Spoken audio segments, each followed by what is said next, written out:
nabuze urubyaro, ubafite yabuze icyabaha. Umuntu ariga akaminuza ariko agahinyura Imana ye.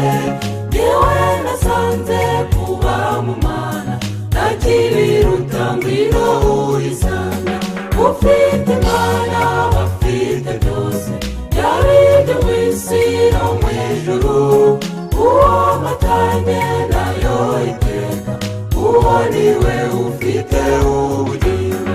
Ufite Imana bafite byose, yaba ibyo mu isi no mu ijuru.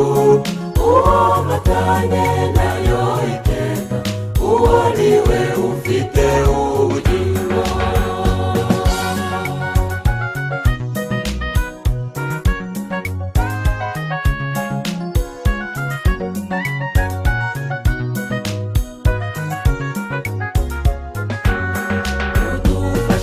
Dushimira Imana kuko ariyo ibidushoboza.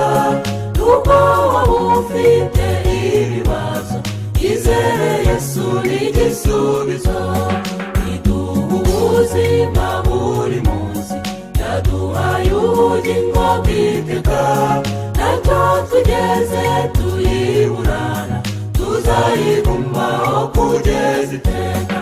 Ufite Imana bafite byose, yaba ibyo mu isi no mu ijuru. Uwo matanye nayo iteka, uwo niwe ufite ubugingo.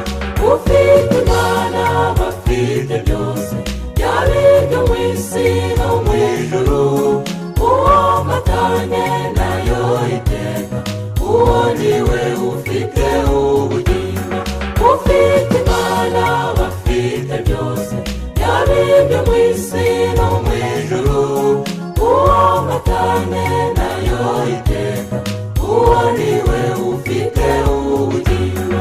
Uwo niwe ufite ubugingo, uwo niwe ufite ubugingo, uwo niwe ufite ubugingo, uwo niwe ufite ubugingo.